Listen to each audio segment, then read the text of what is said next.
Hey guys, welcome to this month's episode of the Channel 42. How are you all doing? Fantastic. Pretty good here. Excellent. So all happening in the news. You've seen all the excitement about IoT and IoT security. I love what you said, Troy. The S in IoT stands for security, right? Exactly. Yeah, it's a funny quote. I've heard that years and years ago. There's coffee mugs you can order now that have the S in IoT stands for security, but it's been a saying for quite a while. More of the security side of networking. Funny story for you. I was working for a company. I can't mention names. A large company. I was doing some work for them, teaching them about some aspect of security. And one of the guys who was there, we were working late one evening to fix a problem he had, and we just got talking. And he told me the story of how he'd worked for many, many car manufacturers. And there was a common theme in all the car manufacturers.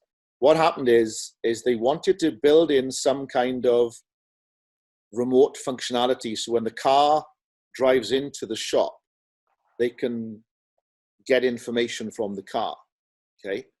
And someone said, let's use Bluetooth. Okay, so we need to add a Bluetooth functionality to every vehicle. How much will that cost? And somebody pointed out, well, hold on a second. Do we need to add Bluetooth functionality? Because we just added Bluetooth functionality into the audio system of the cars so that people can play music from their phones. And somebody somewhere made the decision that, hey, let's piggyback on that connection. And, we'll put an access control list or something in the middle. So effectively, lots and lots of car manufacturers at some point had a common Bluetooth connection for audio and getting information from the car. Well, that's not scary, right? You're getting information. Of course, until somebody realized they could also adjust information. And let's just say that it took a little while before somebody pointed out that could be abused. And hackers demonstrated, I won't mention names, at DEF CON a couple of years back, where they could apply the brakes on a vehicle at 70 miles an hour via Bluetooth. I may have exaggerated that story a little bit and got a little bit more exciting, but the point was, hey, let's use this Bluetooth connection. What could possibly go wrong? Mm-hmm. It took a while before they realized that lots of things could possibly go wrong. And it wasn't like one car manufacturer. This guy was telling me that it was a common thing amongst car manufacturers, and it was fine. The point here is it was fine when you only read information. Because if hackers read information about your car, does it matter? Maybe. It's when a feedback loop was added that it became a potential problem. Now, they took all the precautions, of course, and they added a firewall and access control lists and blah, blah, blah. But it's the same as when you watch on the television show. The 24 is the classic show, right? Oh no, the hackers have hacked into our nuclear reactor. What can we do? Fixed it. If you disconnect it from the internet, then there can't be a problem. Now, there's hundreds of stories there why they connect things to the internet because it's easy. But one thing I always say in a lot of my hacking classes is convenience is a hacker's best friend. You guys got any stories or comments you want to add? To comment on connecting to the internet, that's the reason why at least the military from where I'm at decided not to go onto the internet because it's dangerous out there. And it is in fact, and it's so easy to slip up. So you actually provide access to the nice guy that would remote control your system. So it is dangerous, and you have to give it a thought before you enter to that realm in reality. Because if it's 99.9% guaranteed to be secure, if it's a nuclear reactor, that's not good enough. If it's a military, it's not good enough. People make mistakes, right? And we have to realize hackers. Wonder if that's the proper term, but let's use that. Yeah. They are dedicated people. Lots of them are smart guys, girls, and plenty of them might have a lot of time on their hands. Now, especially. We don't have. We're occupied. Can I make one comment? I'm glad you said, is hackers the right name? And I always don't like to use the word hackers, because in the hacking community, hackers are just people who look into things. They use the word crackers, but the media we have today, Tor, as you well know, use the word hackers. I've started using the word threat actors, which is what S+, CH, and lots of other people start using now. Threat actors, and I use that as the term of the nasty people. And you've got advanced persistent threats, state-owned threat actors and things. What do you feel about the word threat actors? I like it better than hackers. I've used, for myself, I've used when I'm fiddling with code, making some improvements, I actually called it a hack. Yeah. Because I changed the original code. I might also accidentally not made it better, but I did a hack anyways. So that's how I see the term hacker originally. But I agree with you, because the surrounding world is using the term hacker as the bad guy. We still need to adapt to that. We can't stop the language from evolving, or do you say devolving? Yeah. Yeah, I think we say devolving. Yeah. Yeah. De-evolve, right? De-evolve, yeah. Yeah. Sure. Troy, what are your thoughts? So the name's a little interesting. You have movies that are years old now, but Hackers, the movie. So they call them, the threat actors. I guess it's just a changing name. But I guess you could have called them tinkerers. I kind of see the definition that it seems to be that you're looking for hackers could be applied with tinkerers, but sort of people working in their garage, kind of quasi inventors, kind of doing that thing.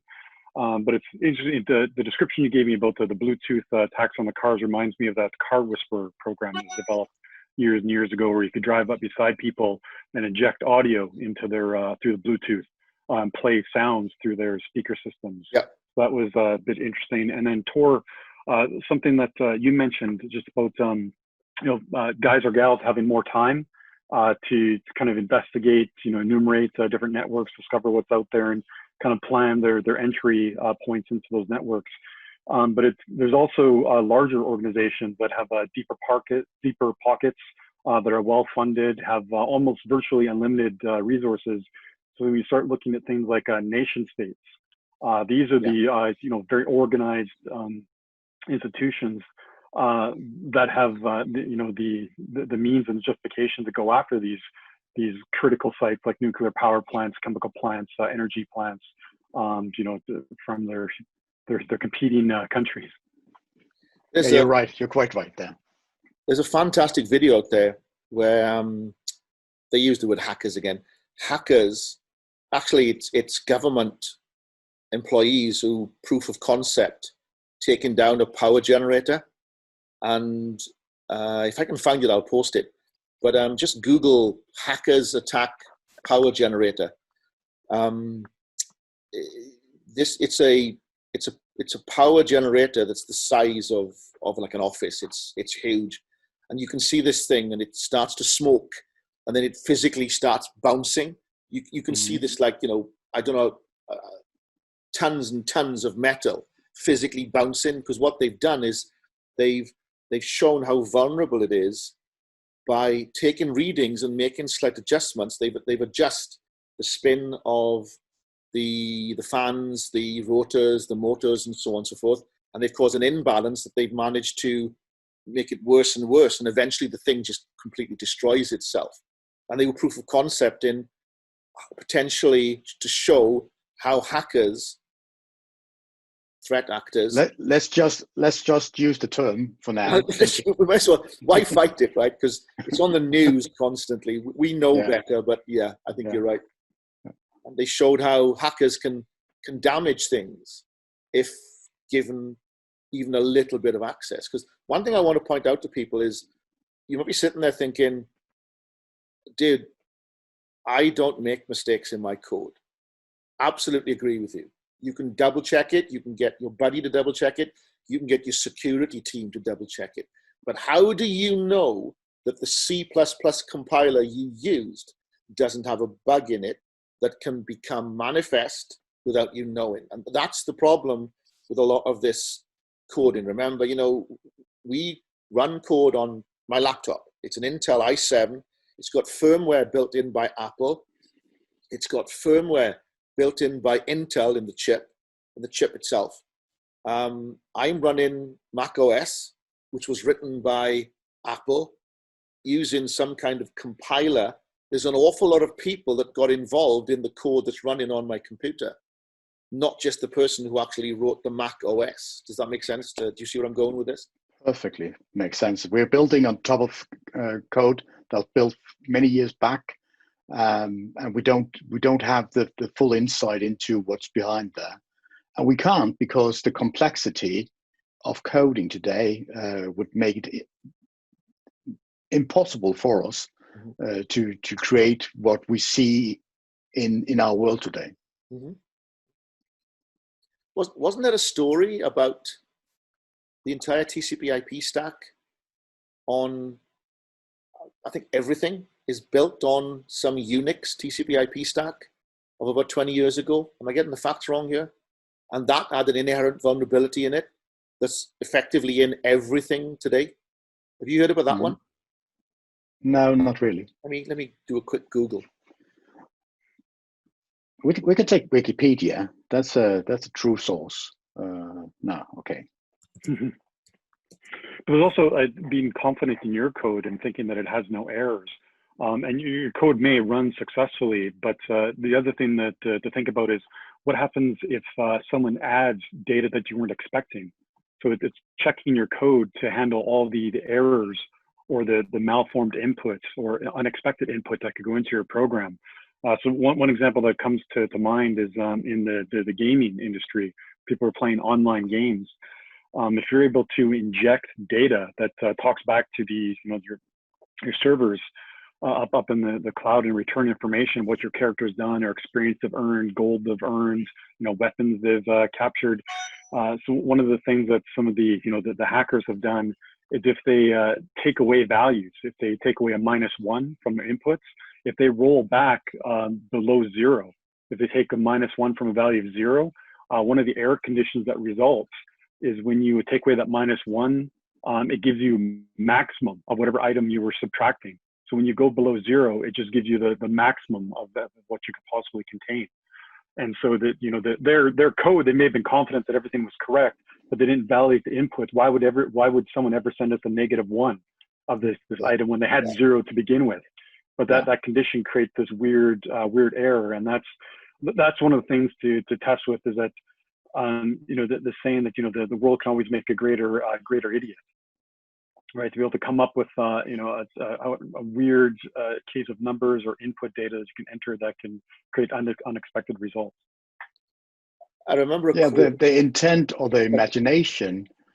The intent with the programming, with the coding, was to build something, as you said, with the game example. But we see it on a daily basis. We all see these bug notifications, and that's actually not developers introducing bugs by intent, but it happens because someone tried something not expected. We didn't have the right imagination. We didn't test it thoroughly, and to be honest, we can't really test it 100% anyways. So I guess that we'll still be seeing these bugs and these vulnerabilities in our systems. We just have to be aware that they exist and try to kind of protect against the situation we have there also. Mm-hmm.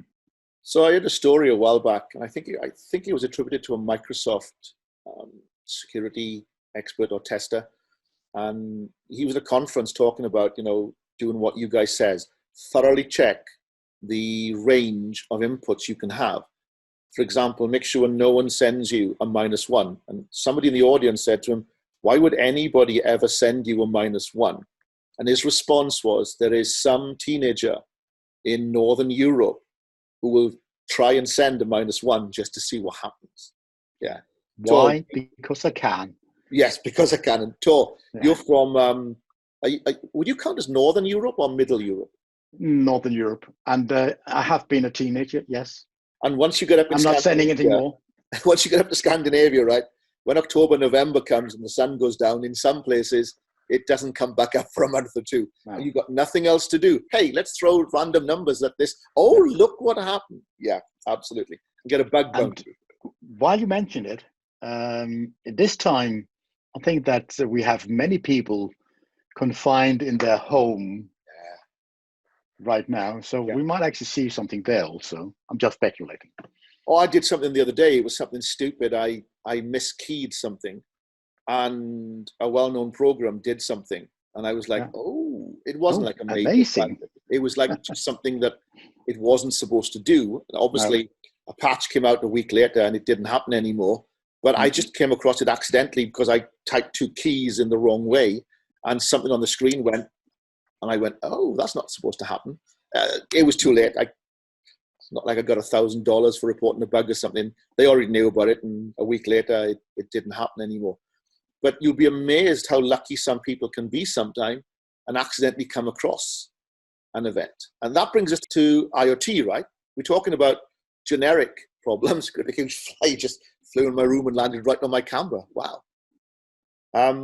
What about IoT then, guys? Do you think it's even worse in IoT? Possibly because people want to make things as cheap as possible to make them to mass produce. If you're going to throw, if a farmer's going to throw something on his field, it's going to measure water in the soil, he doesn't want to spend $10 per item, right? It needs to be disposable and easily thrown away. What are your thoughts on that? Well, not only cost effective to mass produce, but also easy to configure and set up. Correct. So the more barriers you put in front of getting it set up and easy to use to turn into production, if you have to troubleshoot something, those are barriers that you want to avoid to make your product successful and gain access to the market. I was reading somewhere the other day that you can change the address on some entities by changing jumper settings. Now, to me, I've been using jumper settings for like 30 years, right? What you got to remember is Farmer Giles or old MacDonald, the famous farmer, he's not necessarily going to change the jumper setting on the 1,000 devices he's sprinkling on his field. He's just going to buy them from IoT RS and sprinkle them on his field, but as default. And expecting them just to work. Correct. Because that's what he paid for. Yeah. And it makes perfect sense when you're buying things like that. It should just work out of the box. Yep. And then it has to be the industry, us, that has to solve the issues, as you mentioned, Troy. We need to have them being easy to use, readily available, not having to configure them for authentication, encryption, and all the fun stuff we do on a daily basis. So yes, I definitely see IoT as a security guy, as a bigger threat today, or let's say it's a nice new challenge. Yeah. I just want to tell a story to try and see if I can make this relative. There was a bug found in the Intel chip where if the right circumstances occurred, you could access cached data. And someone said the chances of that cached data actually being valuable are very, very low. And I just want to go back to a story that I heard from an Intel guy a long time ago. There was a chip where the maths coprocessor had a problem in it. And it came out that they discovered the problem. And the Intel guy was telling me that the company said, look, right, if you invest, I'm going to make up numbers now. These just made up numbers to exaggerate the situation. He said, if you invested $1 million in a bank and used our chip for 10 years at 10% interest, you would lose less than a penny. And then somebody else said, yes, but if NASA used that chip or the maths coprocessor to calculate the position of sending a spacecraft to Mars, they would miss by 10,000 miles. And the reality is it might seem like a little insignificant situation, but there are applications where if there's any possibility that data can be extracted from the cache, it just will not be allowed to be used in a military environment, all right? And that's true. So a lot of people say, why are we panicking over such insignificant little problems? Well, they're only insignificant until they become significant. Yeah. What do you think? So true. No, I totally agree. And dealing with you said, Troy, nation, security, government, military,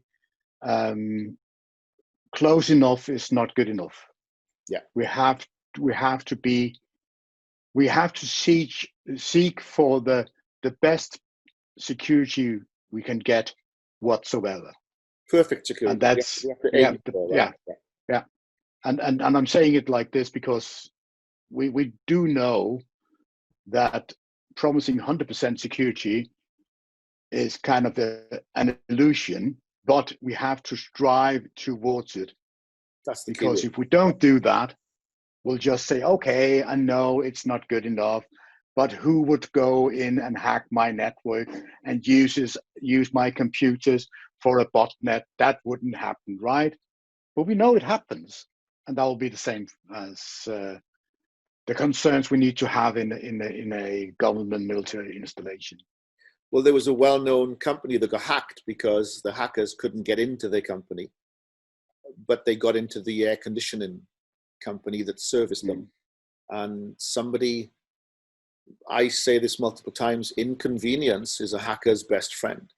It was convenient to make the server that controlled the HVAC systems have an administration level privilege to another server. And as a result, a well-known company lost several 100,000 credit cards over that because of an admin level given to a server that was running and controlling the air conditioning units in the company. And I don't want to mention names, but we all know who that was, right? And Here go ahead. Oh, I was going to challenge you guys a little bit on this, and I find this discussion interesting because you need to strike a balance between the business goals and objectives. So you have usability at odds with security. And so, Tor, you mentioned getting security to a level that the best that you can get. How the best way to secure something is to not allow any users to access that system at all, right? But now usability falls on the floor pretty quick. So how do you know when you've found the right balance between securing it as best as possible while still providing maximum user accessibility and effectiveness for your employees? Like how do you know when you've reached that balance? The balance it actually differs depending on the organization, and it also differs based on the asset we're trying to protect. It differs based on the type of information we're trying to protect. If the information can be used, say 10 years forward, then we should be really careful not to give that information away. But if the information is, I could say, not valid, obsolete, the second you have provided it to your counterpart, then you don't really have to. You can see it with one of the things we're using one-time password, right? It's not information per se, but it's data, right? So the one-time password is actually obsolete once it's used. You can use it one time, so you don't have to protect it once you have used it. Make sense? Yeah. Yes. Yeah. So to your question, where do you see where the balance is? It's kind of hard to tell just by saying, okay, we have this formula, and you can say the balance is there. You have to take into account the factors I mentioned here. And so your argument with usability, I actually don't think that a secure system is a system that is difficult for the user to use. So because if it's difficult, Oh, Can I sorry. make a point here? So, saying, going back what you said, Tor, I want to give an example. So people listening to our podcast can go and think about this. But let's say the United Nations pass a resolution to go and invade a country because they violated some rules. Say, for example, like the wars we had in the end of the last century, right? The United Nations passed resolutions that if countries didn't retreat from certain areas, then action would take place. Well, let's say that the government's going to invade country A at 8 a.m. on August the 1st. That only has to be kept secret till 8 a.m. on August the 1st, because they're going to notice that they've been attacked, right? So I would guess so, yeah. Yeah, right. But then what if the government is creating a new super fighter? Let's call it the superjet, okay? The designs of the superjet are being worked on now, for example. That won't come to fruition for maybe 10 years. And I love the comment you made, Tor. You know, can it be used in 10 years' time? Well, what if we use state-of-the-art encryption on the superjet plans today? What you all have to remember is that 40 years ago, the Nazis used state-of-the-art encryption called Enigma, and it was broken by a computer. And I always tell this story in my security classes. It was broken by a computer, okay? And what you have to remember is, if you go down your grocery store and buy a birthday card, that birthday card has more raw CPU power than the computer that broke Enigma. What was it? We 43, 23, 60 years ago? I forgot, no, 80 years ago. 80 years ago. I haven't got my calculator here, so I can't do the math. When it comes to stage where you have to Google the answer of like 2020 minus 1943, it's like, maybe we need to think more, yeah. But the point is, in 10 years, let me take a side, I'm already thinking of buying, just because I can, the new 32-core AMD CPU. Just because I want to have a 30, I don't know what I'm going to do with it. I don't think games support it. I don't think Windows support it. I don't even think Linux supports it yet. But there's a 32-core Threadripper, it's called. It's like $1,000, right? I'm a geek. I don't play golf. I buy large CPUs, large core CPUs. That's what I do. I love technology. But if you can imagine a 32-core Threadripper, what are we going to have in 10 years, guys? And the power that we have. Yeah, and that's the reason why I often hear that, we use AES encryption. Yeah. That's fantastic. Yeah, it might be, or it might have been fantastic. And that's the reason why we have to realize that cryptography is evolving all the time. Yes. We nowadays are talking about next-gen encryption, Suite B encryption. We have some nice, good RFCs explaining what's it all about. And yes, in 10 years, if we use the state-of-the-art encryption algorithm today, in 10 years, that would most likely be obsolete. Yeah, absolutely. So, Russell, on the industrial side of things, there's the concept of the CIA triad, which is kind of the three pillars of security. You got the C stands for confidentiality, I for integrity, A for availability, but it's often referred to as CIA. Well, in the industrial space, they often joke around, refer to it as AIC. And what they're trying to do is they're emphasizing that availability and integrity is much more important than confidentiality in their networks. For example, if you're trying to send a command to open or close a valve, you want that command to get there. You want to send the command to open that valve. You want to make sure it arrives, so you need availability. And when you send the command open, you want to make sure that when the valve actually receives that command, that it receives the message of open that was actually sent, that it's not changed or manipulated in transit or in route. So you want to make sure that integrity is there. Now, the fact that if anyone sees you sending the open command, that's the least of the three important steps there. That if someone sees that open command being sent, that's fine as long as it gets there and the right command is sent. Now, in reality, when you reflect on that, you know, all three pillars are quite important. But in the industrial space, they're trying to emphasize that the other availability and integrity are slightly more important than confidentiality. Well, that's really kind of also because we need in the industrial realm, we need to have things operational. We have to work because we're making money by having IoT systems or the systems in general. So yes, I totally agree with you. We have to focus on that. That systems are working, and I'll go back to what you said with the usability for the users. What I was trying to say was that you shouldn't build systems that are that complex so users try to circumvent them, because we know what human beings do. They try to make it easy for themselves, and they should. That's fine.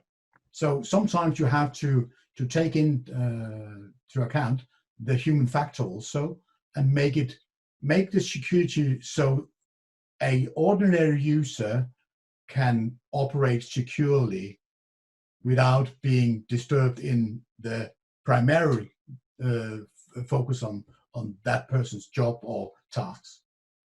I agree with you there. So we can introduce some theory here then.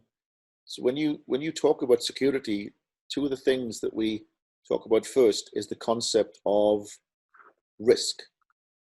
Okay, what is the possibility that somebody in nasty country who's our enemy will try and attack us? And an example that I always use is we don't protect against hurricanes in California, and we don't protect against earthquakes in Florida, sorry, didn't know we had two of them, in Florida. Now we have. The reason is because we get hurricanes in Florida and we get earthquakes in California. So you have to look at the risk of something happening and the likelihood of something happening. And then look at what the damage is going to be, because nobody wants to spend $1 million to secure a system if the system is violated and the company loses $500,000. That's just stupid. Okay, so assessment and risk and analysis is very important. And the problem I think we're talking about, guys, is when you sell into Farmer Giles or Farmer McDonald, Old McDonald, you hit the nail on the head, Tor. You said he or she expects to buy it and for it to work. So you have ease of use, availability, and secure. And isn't it the old story where you can pick any two? You can't have all three. It's not achievable. And then, of course, you've got a fourth one, which is cost. No one's going to put $50 devices in their field to measure the water content if it's going to save them $45 a year, and so on and so forth. So balance, is that the right word? It is. It is. There's an old story I heard a long time ago when I was doing like CH and security, and it's about DES. You remember DES and triple DES? There was a challenge put out for anyone to break was it DES or triple DES? I forget. I think it was triple DES. The challenge to break the triple DES algorithm. So what a couple of students at the university did, they took, I don't know if you've ever seen it, but there's a screensaver you used to get, and I think it was maybe 15, 20 years ago. It was a screensaver you could install on Windows, and it was the SETI screensaver. And what it would do, SETI project, it would download a little bit of code from SETI, search for extraterrestrial intelligence, and it would process it. And so your screensaver, when you went home at night, you'd have your computer on, the screensaver would actually do something to help science. Well, a couple of university students took that project and they rewrote the code so it would take I forget, apologies if it was DES or triple DES, I forget which one it was. But they took the DES encryption and they just brute forced it. And they did it they installed this program on all the PCs across the university, several thousand PCs. And 3 months into an expected 6, 7, 8 month project, it came up and said, oh, here's the key. Just go and add it with a brute force attack. And that's why we use AES today, right? Because the governments knew that DES and triple DES were coming to an end of their usefulness. It's still difficult to break. What you got to understand is nasty country can quite easily buy 10,000 PCs, set them up, write a piece of code like this, and all of a sudden they've got a supercomputer that's more powerful and doesn't have to be supercooled like a legitimate supercomputer has to be. It's the concept of, what's the word? Computing, spreading computing over multiple nodes. Distributed computing. Didn't somebody build I think I mentioned this before, didn't somebody build a supercomputer out of PlayStation 3s? Oh yeah, they did. And Raspberry Pis, little devices that are low powered, when you put lots of them together, become high powered. The PlayStation distributed computing was actually used to kind of create a proof of concept on MD5 hashing's shortcomings. Yes, yeah. No. Well, of course, the PlayStation, what it's got is some really, really, really good graphics functionality, right? And I don't know how much our viewers or listeners know about graphics functionality, but it's basically really good at maths. What else do we need if it's really good at maths? What else can we do if it's really good at maths? Oh, cryptography. That needs chips that are really good at maths. Dagnabbit. Yes. That's awesome, guys. Hey, we're coming up to the 35, 40-minute mark. Troy, you any last comments over IoT security? No, one comment just about an article that was published by Omdia for the IoT World Conference, and they did a survey about trends in the IoT space, and the number one response, or the number one challenge that they discovered for deploying IoT networks was security. That was the number one concern for IoT deployments, to making sure that they're robust and can be secured easily and effectively. Yep. Actually, you sent me an article, Troy, you sent me an article, Troy, I believe. Isn't Australia and Europe working on potential IoT security foundations? Writing. Yeah, there's a group in Australia that's working on that. It looks like it'll be called the Trustmark certification. But looking for a standards-based way to test IoT devices to meet minimum security requirements, focusing mostly on the consumer space. But you can submit your product or your new design, your new invention, product that you want to market, submit to them. They say that they'll turn it around within at least 30 days, provide you with the results. But typically it'll be 7 to 15 days, but no longer than 30 days.